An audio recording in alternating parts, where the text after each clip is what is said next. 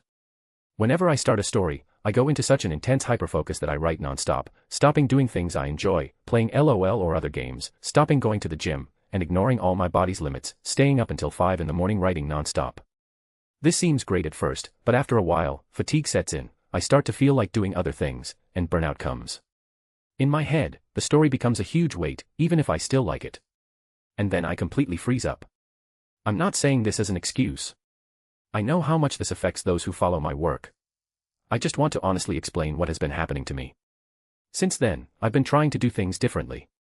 I even tried to go back and write some of the old stories, as you may have seen here, because I really wanted to continue what I left behind, but I realized that I still have a huge block with them. It's as if I can no longer enter that creative space where everything flowed before. And as much as I want to, I still don't know how to get back there. So, for now, I've decided to focus on continuing my treatment and getting stronger first. What I can promise is that one day, when I'm better, more prepared, and more balanced, I still want to finish those stories, since they're what brought me here. I tried to get back to writing manga in a fantasy world, but I fell into the same pattern of writing intensely and burning out again. But the good news is that I'm already figuring out how to improve on that. I've been writing a new story for a few weeks now, and this time in a completely different way. I'm setting daily limits, taking breaks, and being careful with myself. And the results have been very good. I'm managing to keep up the pace without burning out. I still do what I enjoy during the day, even though my mind never stops thinking about the story, and that has given me enormous confidence that this story will go far. I would like to sincerely apologize to those who were disappointed in me. And thank you from the bottom of my heart to those who are still here. I am doing my best to change, with awareness, responsibility, and respect for you, and for myself as well. Thank you for sticking with me. Nunu XD. Chapter 225, 224, I Want a Magikarp too. Nunu note, yeah guys, this story is coming back. As I said before, I'm getting my mind better and I think it's time to my OG come back with me, laughing face. Feeling the amount of chakra that the creature from the sea was releasing, the surrounding ninja looked at it with concern. As much as beast. Feeling the amount of chakra that the creature from the sea was releasing, the surrounding ninja looked at it with concern. As much as beasts in the wild could have chakra, with some even reaching the level of a chunin, the strength of these creatures was very weak, and the chakra only served to increase their size. The only beasts that knew how to use jutsu or use chakra in a truly efficient way were the summoned beasts, but this type of beast didn't wander the world for no reason. These beasts were intelligent and demanding of those who summoned them. So when Kaito felt that powerful chakra near them in the sea, he thought there were two possibilities. Either this beast was looking for something specific in their village, or this beast was the summoned beast of someone who was coming to attack the village. He couldn't think of any other reason for this. Even though he had recently discovered that Pokemon could evolve to become so powerful, this information was so recent, and he hadn't seen a Pokemon that powerful yet, that he couldn't connect the two. Luckily, Riku's father managed to catch him before he swam to the bottom of the sea, and pulled him out of the water despite the boy's protests. "Let me go, Dad, I have to save Magikarp," Riku said as he tried to free himself, holding a Pokeball in his hand. "This is dangerous, Riku, Magikarp can protect himself," his father said, trying to calm him down. While the two were arguing, the creature in the sea finally began to show itself. The first thing that came out of the water was a large red horn. Seeing this horn, some people thought it was a fin, like a shark's, but soon after, a huge red head began to emerge from the water. The eyes of the creature were filled with pure hate, which shocked the Uzumaki. With each passing second, more of the creature came out of the water and they could see part of its body. From what they could see, it looked like a dragon. "Oh my god, dragons really exist," a ninja said in shock. "I thought dragons were just legends," another ninja said in awe. Although the ninja had dragon figurines, such as the fire dragon or the water dragon, even Hashirama had wooden dragons, but people had never seen real dragons. Those figurines were just made up based on legends that had been passed down from generation to generation, so people thought that dragons had just been invented by someone at some point. But seeing a real dragon in front of them, the Uzumaki did not know what to do. First of all, if it was really a summoned beast, they could try to talk to it and find out why this beast was here, and secondly, if this dragon wanted to fight and they killed it unintentionally, they felt guilty for having killed the only dragon they had seen in their lives. "Do you understand me?" Kaito asked as he took a step forward. Looking at the large dragon, Kaito was afraid, but thinking of his family's safety, he had a responsibility to ensure their safety. Fortunately, the dragon looked at him when he spoke, probably understood what he was saying, but just ignored him as he looked around the group for someone in particular. "Are you looking for someone?" Kaito asked suspiciously. The dragon looked at him and nodded before turning his gaze back to the crowd, looking for someone. When the dragon saw Kushina's Charmander, it roared, frightening both Charmander and Kushina, who thought the dragon would attack them. The ninja even ran to stand in front of the princess to protect her, but the dragon didn't attack them and just went back to looking for someone in the group. Finally, after a few seconds, the dragon found who he was looking for. Roar. The dragon roared as he slowly crawled out of the water towards him and holding his son on his lap. "Please don't hurt my son," the man said as he tried to hold his son. Riku, who had stopped struggling and was staring at the dragon in front of him, noticed something that no one else did. "Magikarp?" Riku asked in surprise. Roar. The dragon let out a short roar, and for a fraction of a second, you could see the dragon's expression change from extreme anger to happiness before returning to the anger that was apparently his normal expression. "What do you mean, Magikarp, Riku?" Kaito asked suspiciously. It wasn't possible that this big red dragon had anything to do with Riku's Magikarp, which didn't even know how to attack, was it? "That's my Magikarp." Riku cheered as he took advantage of his father's distraction to jump off his lap and run over to the big dragon. Seeing Riku running towards the monster, Riku's father got worried and tried to run after Riku, but it was too late. Riku was already on the dragon's side. Seeing the dragon's head lowered with its mouth open, people thought the worst and were very worried that this dragon was going to eat Riku. "Watch out, Riku. Oh my god. Please, God, don't." But to everyone's surprise, the dragon didn't eat Riku even though it had its big mouth open, but it closed its eyes while Riku ran his hand over its head, as if it was happy to receive affection from Riku. "How?" a ninja asked, shocked to see this. "Is that really his Magikarp?" Kaito asked aloud, causing the other people to finally think about what Riku had said when he ran up to the dragon and realized that it was true. Riku had indeed said that this was his Magikarp. The dragon appeared after they had laughed at the Magikarp when it was hiding in the water. Maybe the Magikarp got angry at them for laughing at it and turned into this powerful dragon. Riku's father was the most frightened by all of this, especially when he saw his son climbing onto the dragon's head and being carried out to sea, but the most shocking thing was when the dragon stopped swimming and started flying. The dragon didn't even have wings, but just like their jutsus and the legends they had seen, the mythical creature flew in front of them. "Oh my god. Riku, come back. This is dangerous. I want a Magikarp too." Yes, folks, Gyarados can learn the fly move, and anyone who's played Pokemon Legends knows how incredible a Gyarados fly is. //////nunu note // Read 20+ chapters on Patreon. Patreon.com/nunuxd. Chapter 226, 225, Magikarp Squadron. When the Gyarados finally landed on the beach with Riku laughing on their backs, the number of Uzumaki on the beach was nearly 4,000. Everyone in the village saw the great dragon flying, and from a distance, a child's laughter could be heard along with the dragon's roar, making people curious to follow it. If it were a normal moment, these ordinary people wouldn't have the courage to chase the dragon because it could be very dangerous. But at some point, someone came back from the beach and told them what had just happened, and people's curiosity skyrocketed when they heard that the dragon was the Pokemon Riku had captured. Thinking about the difference between the silly-looking Magikarp they saw and the big red dragon flying in the sky, the Uzumaki were shocked. But not only shocked, the two ninjas from Konoha were completely frightened. They had sensed the strength of this dragon when it appeared and they had thought that this dragon would be a powerful summoning beast when they were near rivers or the sea, which would be a great advantage if they managed to capture it. But when they saw the dragon shoot up to fly in the sky, the perception of these two ninjas was completely reversed from a beast that could be useful near rivers and the sea to something that could be almost as valuable as a beast with a tail. Imagine finding out that one of the country's borders was being attacked, summoning this dragon, flying there with other ninjas, and attacking the invaders from the sky with various long-range jutsus. With a dragon like that, any ninja could become extremely dangerous. Not to mention that they hadn't even seen the dragon attack. When the dragon finally landed in the sea, despite the powerful waves it made in the water, the people around didn't care and looked at it and Riku behind it in awe and admiration. Some people were even smarter and used their cell phone cameras to record the scene, and when it was posted on the Oasis forum, the people of Kazamachi town were shocked at how surreal it was. Can you catch a creature like that in Pokemon? Even a normal person can catch a creature like that. My god, I have to catch a Magikarp. With the arrival of the first Gyarados, Magikarp fever skyrocketed. Unfortunately, only a small percentage of Magikarp were able to evolve into Gyarados. In order to evolve, Magikarp needed a lot of hidden factors and training. These people, on the other hand, thought that all they had to do was catch the Pokemon, and in time, it would become the powerful dragon they saw.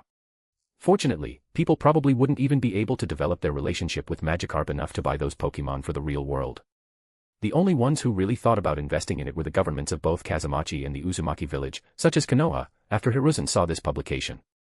But aside from Hiruzen, who couldn't afford a cell phone right now, let alone Pokemon, the Kazamachi government was considering whether it was worth investing in Magikarp, since those Pokemon were very weak. Although they were many times cheaper, they realized that this also meant that it was many times more difficult to evolve them. Since they wanted Pokemon to protect the city, they needed something that would be useful even if it didn't evolve. After much deliberation, they decided to take only a few Magikarp, while using the rest of the budget to focus on Pokemon with slightly better potential, such as Caterpillars, Weedles, and Venonat, Pokemon that seemed to evolve quickly and were inexpensive to maintain, as well as having decent potential. The Uzumaki, on the other hand, thought differently. "Mr. Kaito, do you really want to form a Magikarp team?" a ninja asked. "No, the idea is a squadron of Gyarados. We need to invest in Magikarp for that, but with Riku's Gyarados, won't it be easier to encourage our Magikarp to evolve as well?" Kaito explained. "Imagine if the other villages came to attack us. We live on an island, and the Gyarados can attack us both from the water they use to get here and from the sky. An attack from above and below, how great would that be?" Hearing Kaito's idea, the ninjas around them were amazed as well. "My original idea was to invest in only 4 Pokemon to become a Jonin in a short period of time, but since we've discovered the Magikarp, I want to increase the total number to 15. Kaito explained his idea. "We will have a total of 10 Magikarp, where we will select those with the greatest potential in the Pokemon world and develop friendships with them to bring them to the real world where they can learn from Riku's Gyarados, while the other 5 Pokemon will be 4 Pokemon that we will train as the village elite with enough resources for rapid growth, and the last Pokemon. Unfortunately, I apologize to everyone that Kushina took the money and bought a Pokemon for herself, so I will also put her Pokemon on the list of Pokemons for development." Kaito was ashamed of this, because it was a clear act of nepotism that he was doing for Kushina, letting her keep the Pokemon with public money for her own benefit. Fortunately for him, his actions were always so fair and honest that no one thought he was doing it on purpose or was angry with him or Kushina for it. The Uzumaki's gratitude for their patriarch was too great to let something like this affect them. Even more so when they saw Kaito's sincerity in apologizing, even the people who might have felt a little bad about seeing this happen with their tax money felt better after the patriarch's apology. With these plans in place, the Uzumaki Pokemon team began to develop. For the next few days, they focused on finding Magikarp with great potential and making friends with them as quickly as possible. Since Magikarp were simple-minded Pokemon, it wasn't difficult to develop a relationship with them as long as they showed sincerity. While the Magikarp team was developing, the so-called Elite Four, which consisted of Kaito the Patriarch, Kazuki the Umbu Captain, and 2 other Elite Umbu Ninjas, were training their Pokemon in the Pokemon world to bring them into the real world in the next few days with almost Chunin-level strength. In the time it took for the Senju entourage to reach the Uzumaki, great changes took place in their village, causing the Senju to become completely lost. //////////////// Read 20+ chapters on Patreon. Patreon.com/NunuXD. Chapter 227, 226, Arrival of the Senju. Unlike when Emi went to Konoha at high speed, because she was a Jonin ninja who specialized in speed and carried important information to the village, she still needed 3 days for the journey, but the coming Senju entourage couldn't repeat the same speed as her in the time it took them to leave Konoha until they arrived in the Uzumaki land, even though they tried to come as fast as possible, was still 5 days. When they arrived in the Uzumaki land, the first thing they did was to identify themselves to the gatekeepers, which didn't cause too much of a problem because they were Senju, a clan that had been friends with the Uzumaki for generations. But when they arrived at the Uzumaki village, they were confused by how different it was from their last visit. The biggest difference was the number of tourists in the village. It was easy to tell who was a tourist and who wasn't because of the difference in hair color. Usually, there were only red-haired people in the village, who were the Uzumaki, but now, there were many different hair colors in the village. What's going on? Why is the town so full of tourists? A Senju ninja asked confused as he looked around. With a proud smile, the Uzumaki guard who accompanied them explained. Ever since Daimyo Alex started selling cell phones in Kazamachi City, our 2 cities have been exchanging tourists all the time. They experience our culture and food at the oasis, and we experience theirs, and then the citizens of the 2 cities visit each other's city to experience things for themselves.